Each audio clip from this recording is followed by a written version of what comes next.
peu dans la littérature internationale si des gens s'intéressaient à ces questions. Et il se trouve que, par une chance assez inouïe, je suis tombé sur un travail d'anthropologue allemand qui s'intéressait justement au savoir-faire chez les ouvriers qui font des opérations d'usinage. Então, para dar suporte para essa investigação, a gente começou a pesquisar literatura internacional para saber o que se pesquisava sobre os saberes de ofício, saberes de prudência, e eu encontrei um livro de um sociólogo alemão que se interessava pelo saber de operários alemães. Et c'était une étude passionnante parce qu'elle montrait comment ces ouvriers qualifiés reconstituaient leur savoir-faire lorsqu'ils passaient de machines à commande manuelle à des machines à commande numérique. E foi trabalho muito interessante porque esse sociólogo mostrou como é que os operadores de tornos mecânicos, como eles reconstituíam o seu saber por ocasião da passagem de torno mecânico para torno de comando numérico. Et en parallèle, d'ailleurs, nous avons mené une enquête, j'ai mené une enquête avec Christophe Dejour et deux autres personnes dans une centrale, à la centrale de Flamanville, pour justement réfléchir sur ces questions de savoir-faire et de savoir-faire de prudence. E foi nessa época que eu e Christophe Dejour e mais dois outros pesquisadores conduzimos uma investigação em uma central nuclear, Flamanville, para compreender melhor como é que se passava essa constituição de saberes e de saberes de ofício e de prudência. Mais s'attaquer au savoir-faire et au savoir-faire de prudence, quand je dis s'attaquer, c'est-à-dire vouloir les étudier, c'était en fait venir buter sur le paradigme de l'erreur humaine et la croyance que les ingénieurs savent exactement ce qu'il faut faire. Mas se interessar-se pelo estudo dos conhecimentos, dos saberes de ofício e dos saberes de prudência é dar de cara com o paradigma do erro humano e com a crença de que os engenheiros sabem absolutamente tudo o que é preciso fazer. Et donc, quand on disait il faut développer les savoirs et les savoir-faire, par exemple en favorisant des relations horizontales avec les opérateurs des différentes centrales, on nous répondait ah oui, on a bien compris, il faut professionnaliser les opérateurs, ce qui est exactement l'opération inverse. Então, quando a gente dizia que era preciso aumentar os conhecimentos, desenvolver os conhecimentos de ofício, o savoir-faire, entre os operadores, estimular a comunicação horizontal entre eles, os engenheiros respondiam, tudo bem, a gente entende, é preciso profissionalizar os operadores, que era exatamente o contrário daquilo que a gente estava falando. Parce qu'en somme, dans un cas, on voulait faire du bottom-up, et on nous répondait oui, on a bien compris, et on voulait faire du top-down. Então enquanto a gente estava dizendo para eles é preciso fazer uma comunicação bottom-up, de baixo para cima, eles diziam sim, é isso, e eles queriam fazer uma comunicação top-down, de cima para baixo. Voilà, et c'est à peu près à ces époques-là qu'on a commencé aussi à réfléchir à la question du paradigme organisationnel et de l'intérêt de ce que je pourrais appeler un peu rapidement, et ceux qui sont très pointilleux sur les notions, j'espère qu'ils me le pardonneront, la culture des accidents.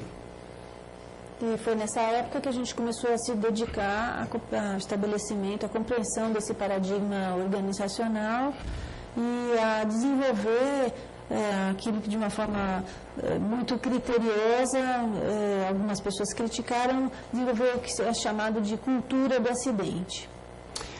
Et nous étions à peu près en 1993 à ce moment-là, et c'est à ce moment-là que j'ai quitté EDF, Électricité de France.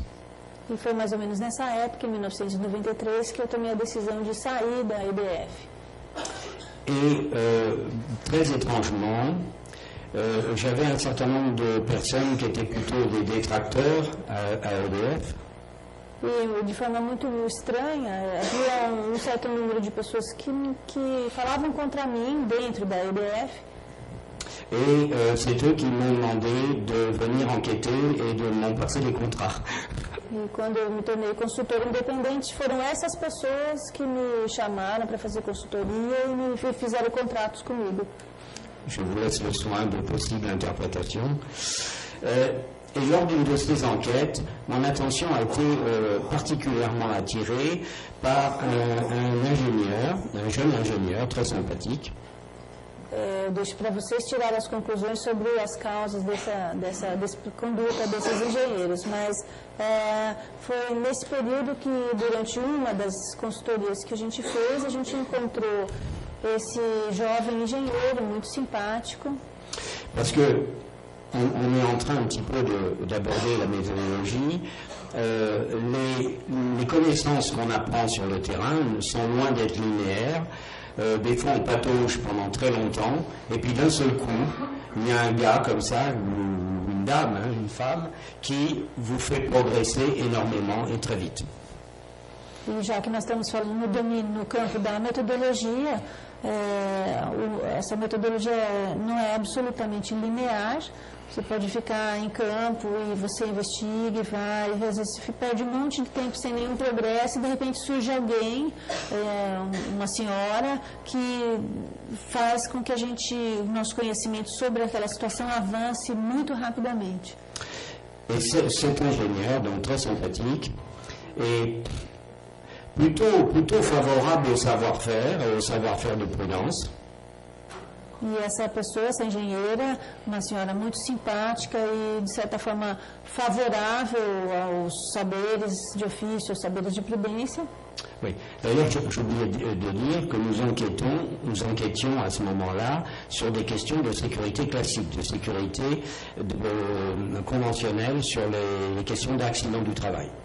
Eu esqueci de dizer que nessa época as nossas pesquisas, elas eram pesquisas de segurança tradicional, pesquisas de segurança de acidentes do trabalho. Et cet ingénieur me dit, à propos de ses savoir-faire de prudence, etc., qu'il était capable d'analyser en partie parce qu'il était assez près du terrain. Et il me dit à ce moment-là une expression, alors qui évidemment moi a eu plus de retentissement peut-être que vous, mais je vais vous expliquer pourquoi.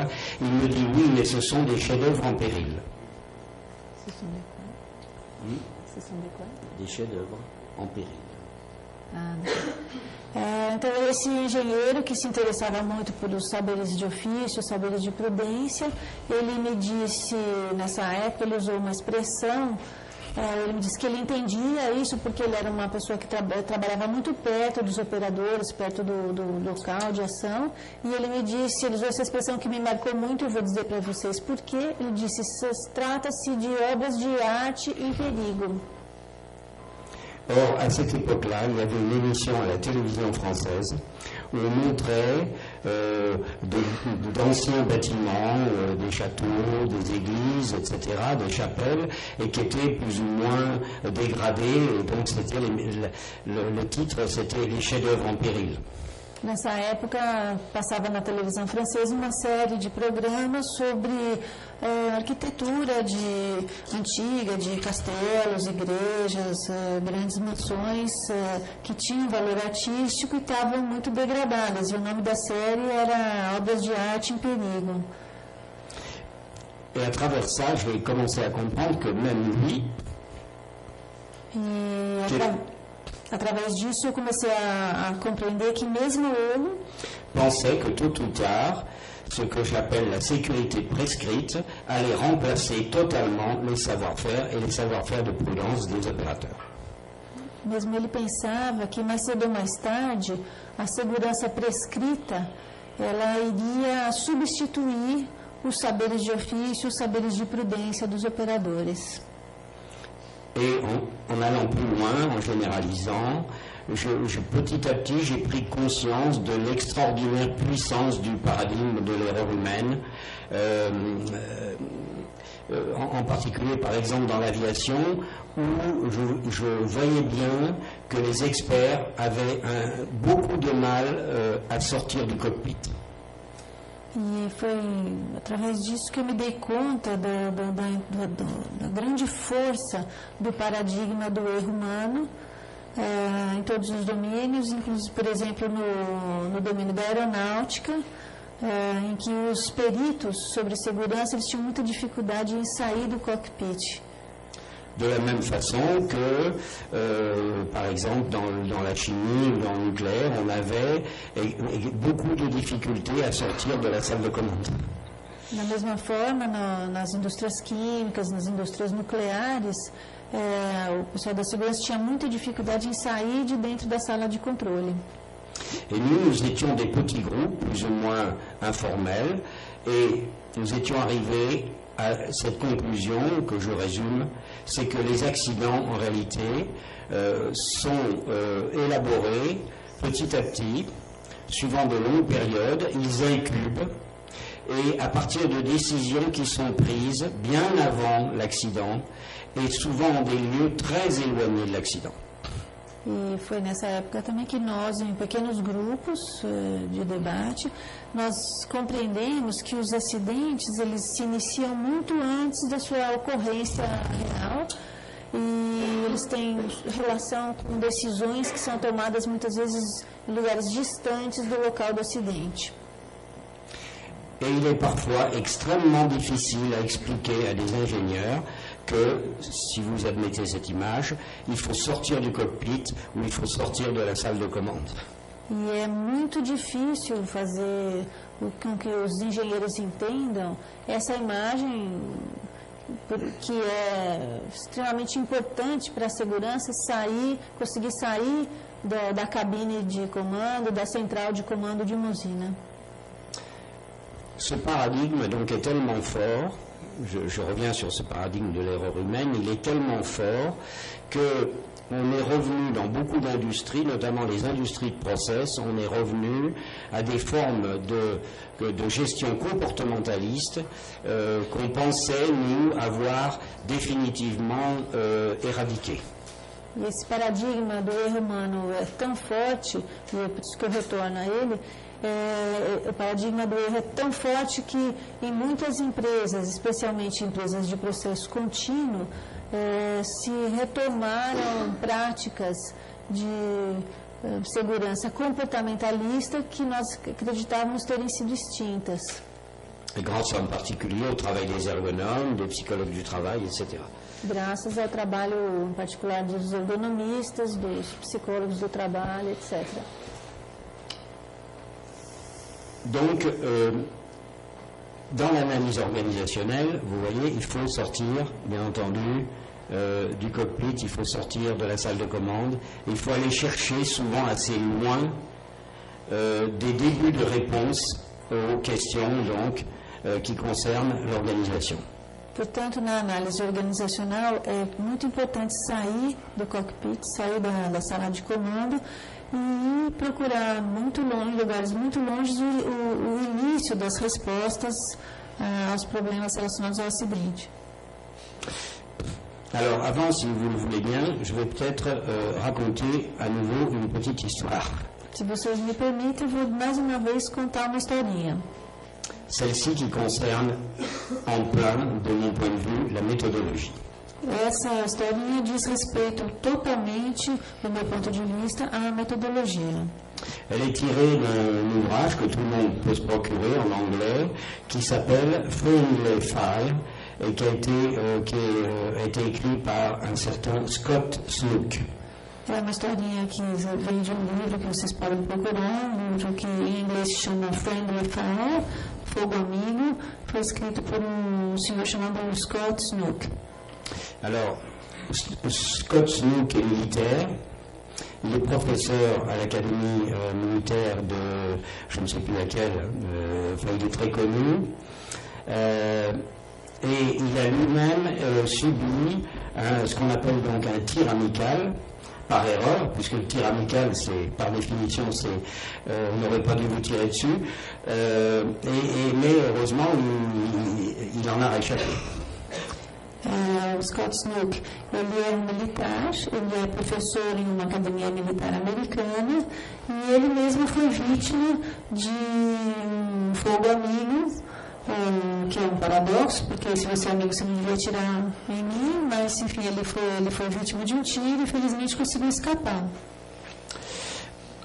Le 14 avril 1994, no dia 14 de abril de 1994, deux hélicoptères Black Hawks, dois helicópteros Black Hawk, qui transportaient des vivres pour les Kurdes, que transportavam víveres para as tropas, pour les Kurdes et pour le compte de l'ONU, juste à la fin de la guerre contre l'Irak, excusez-moi, celle qui s'appelait donc Tempête du désert. Na verdade, esses helicópteros transportavam víveres para os curdos, em nome da ONU, e foi imediatamente antes do fim da guerra que se chamou a Operação Tempestade no Deserto. Je dis bien, la guerre était finie. Évidemment, les armées étaient encore en place. Et cette opération était particulièrement une opération qu'on peut appeler pacifique.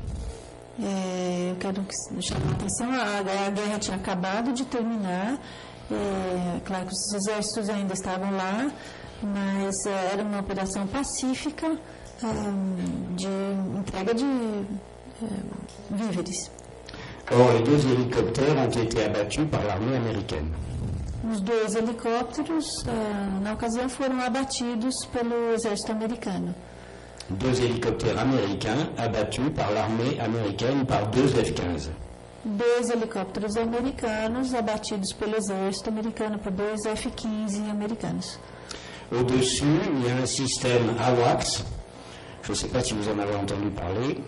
C'est Airborne Warning and Control System Aircraft.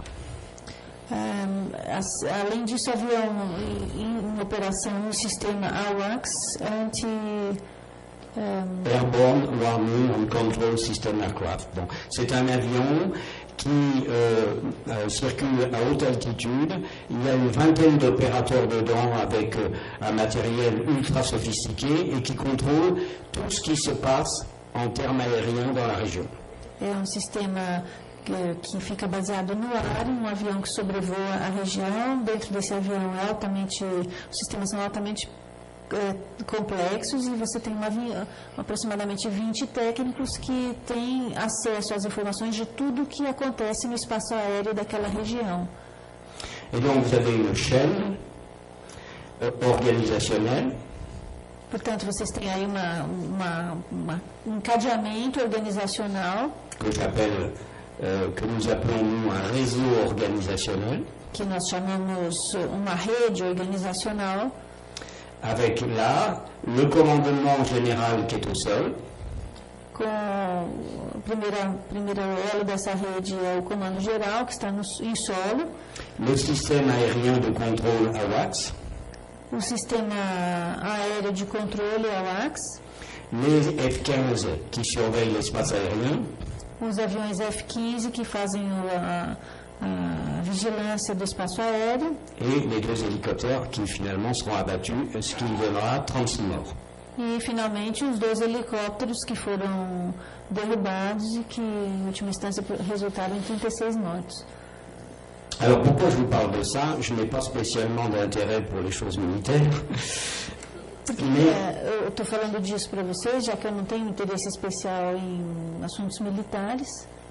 Les conclusions de Scott Snook m'ont quand même particulièrement choqué. É porque as conclusões do Scott Snook, em particular, me chocaram.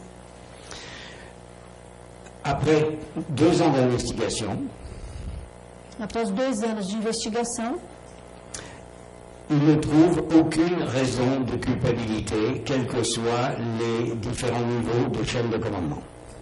Depois de 2 anos de investigação, nenhuma causa de culpabilidade em nenhuma dos vários níveis dessa rede de operações foi encontrado. Et il y a une belle formule américaine très typique, no smoking gun was found. Tem uma fórmula uma expressão muito típica americana, não tinha fumaça em nenhum revólver. Pourtant, le secrétaire d'État à la Défense lui-même avait dit « cet accident n'aurait pas dû avoir lieu ». No entanto, o próprio secretário de Defesa americano declarou que esse acidente não podia ter acontecido. Mais ces braves personnes qui ne seront pas mortes en vain. Mas essas pessoas corajosas que não morreram em vão, si nous apprenons de nos erreurs et les corrigeons. Elas não terão morrido em vão se a gente conseguir aprender a partir dos nossos erros e corrigi-los. Alors, vous voyez le problème, s'il n'y a pas d'erreur, comment on va se corriger, puisque tout le monde a bien fait son travail. É aí que está o problema. Se não houve erro de ninguém, como é que qualquer correção pode ser feita? L'investigateur, donc Scott Snook, a espéré jusqu'au bout une donnée éclairante, jusqu'aux dernières interviews, dit-il, mais elle n'est jamais venue. O Scott Snook, que era um dos investigadores, ele esperou até o último minuto, até a última entrevista, para que surgisse um dado esclarecedor, mas esse dado nunca surgiu.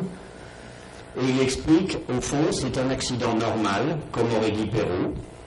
No fundo, ele explicou, seria um acidente normal, como teria dito o Perrault. En tant qu'en somme, c'est une propriété inhérente du système. Assim como uma propriedade inerente do sistema. Mais, ajoute-t-il plutôt, car il a résulté de gens normaux se comportant normalement dans des organisations normales. Mas, ele acrescenta, foram pessoas normais que se comportaram normalmente em organizações totalmente normais. Il n'a rien trouvé d'extraordinaire sur qui survenant, quel que soit le niveau où il a opéré. Ele não encontrou nada de particularmente diferente entre nenhum das pessoas envolvidas e nenhum dos níveis envolvidos. Et il explique, vous savez, c'est très intéressant, hein, ces pages sont très intéressantes, parce qu'il est assez, je trouve qu'il y a peut-être une forme de naïveté. Hein. E ele explica, e eu insisto nisso que eu acho muito interessante, ele explica com, de certa forma, uma ingenuidade. Il disait à chaque fois que j'allais interviewer quelqu'un de cette chaîne de commandement, Ele explica que a cada vez que ele ia entrevistar alguém ao longo dessa cadeia de operações de comando, j'étais en colère, j'étais soupçonneux, hein, il dit hot. eu estava bravo, encolerizado, cheio de suspeitas, eu estava quente. Et après l'interview, j'étais rassuré, compatissant et bien disposé. E depois da entrevista eu estava tranquilo, bem disposto. Alors, quand même, au bout d'un moment, dans le livre, il se dit, mais si tout le monde a bien fait son travail, comment l'accident a-t-il été possible? E a uma certa altura no livro ele pergunta, bom, mas se todo mundo fez direitinho o seu trabalho, como é que esse acidente foi possível?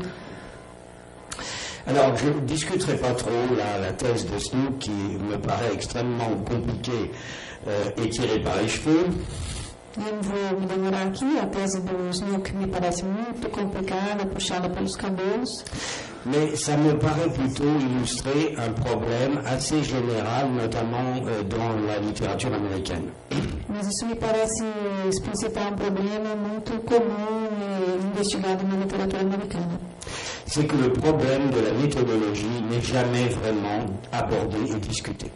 É que a questão da metodologia nunca é verdadeiramente abordada e discutida. Et ici, nous sommes, de mon point de vue, alors là c'est mon interprétation, dans un cas particulièrement difficile de méthodologie. E aqui, esse é o meu ponto de vista pessoal, nós estamos num caso particularmente difícil de metodologia. Parce que les analystes ne sont pas vraiment indépendants, ils font partie de l'armée américaine. Porque os analistas eles não são verdadeiramente independentes, posto que eles fazem parte do exército americano. Et que je me pose beaucoup de questions sur les conditions d'authenticité de la parole des gens qui ont été interviewés. E eu tenho questões muito sérias referentes à possibilidade de autenticidade da declaração das pessoas entrevistadas. Une des ressources qu'on a en méthodologie, c'est de faire appel à ce que j'appelle des approches comparatives. Or, ils n'utilisent jamais des approches comparatives. Dos recursos que a gente dispõe durante a investigação é o que eu chamo de análise comparativa. Essas pessoas não dispõem dessa possibilidade de comparação. Et par ailleurs, l'histoire n'est pratiquement pas utilisée. E, por outro lado, a história não é praticamente utilizada. Comme si cet accident, appelons-le un accident très particulier,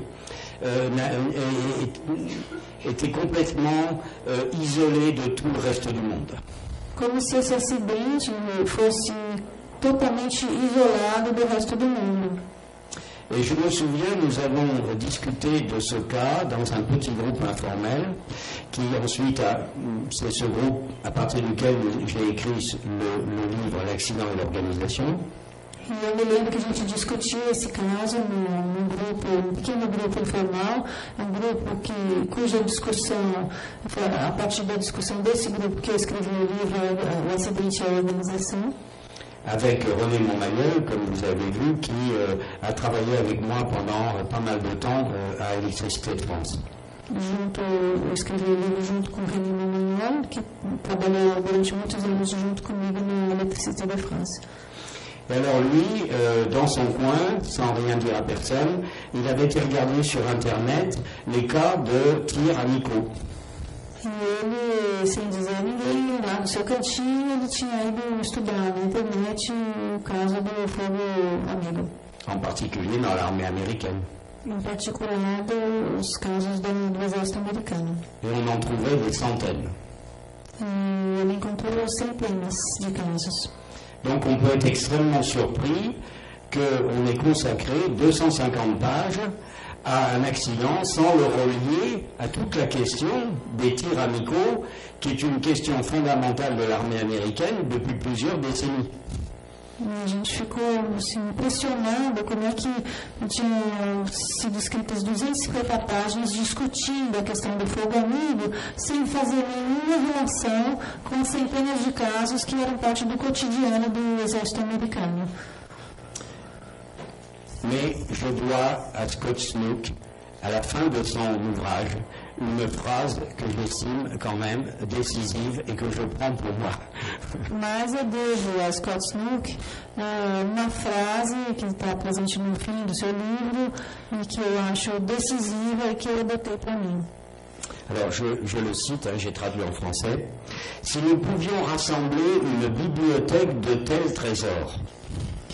Ele vai citar a tradução em francês que ele fez do trecho. Se nós pudéssemos reunir uma tal biblioteca de tesouros, les trésors étant des descriptions épaisses des comportements dans des événements complexes fâcheux. E os tesouros eram descrições densas de acontecimentos que se passaram em situações complexas. J'ai confiance que de telles études nous avanceraient plus près des clés du mystère. Eu tenho certeza que esses estudos nos fariam avançar muito na compreensão desses fatos. De la conception fondamentale des organisations hypercomplexes. Da concepção fundamental das organizações hipercomplexas. Certes. Com toda certeza. Alors, cette introduction, donc peut-être que vous aurez trouvé un peu longue, montre bien que malheureusement, et c'est bien ce qui est difficile, on ne trouve que ce que l'on cherche. Essa introdução, que talvez vocês tenham achado muito longa, ela destaca o fato de que a gente só encontra aquilo que a gente procura. En fait, finalement, Snook me donne l'impression qu'il cherchait des fautes, des responsabilités visibles, évidentes, à chaque niveau de l'organisation. É verdade que o Snook me dá a impressão de que ele buscava erros nos vários níveis da organização que ele estudou. Et j'ai l'impression que son approche demeure fondamentalement comportementaliste. Eu tenho a impressão que a sua abordagem ela foi sempre fundamentalmente comportamental. Et il ne semble pas imaginer que c'est la conception de toute l'organisation qui peut être dysfonctionnelle, voire pathologique. Ele não parece compreender que, muitas vezes, a própria concepção de toda a organização que é disfuncional e talvez patológica. Organisation trop prescrite, tâches trop divisées, pas d'espace pour l'initiative, et quand même un problème fondamental, là, qu'il ne discute pas, c'est que jusqu'à maintenant, les experts s'intéressaient à la sécurité et à la culture de sécurité. Alors là, nous sommes dans une situation très particulière, c'est la culture militaire. Então, esse tipo de organização, com tarefas muito divididas, tudo muito prescrito. C'est la question de la culture militaire, l'efficacité militaire. Nesse caso, em particular, trata-se de uma cultura de segurança dentro da cultura militar. Donc, effectivement, on voit bien que la méthodologie est inséparable après du travail qu'on pourra faire d'analyse, de conceptualisation. Portanto, vê-se que a metodologia ela é inseparável do trabalho de análise que se quer fazer dentro das organizações. Or, il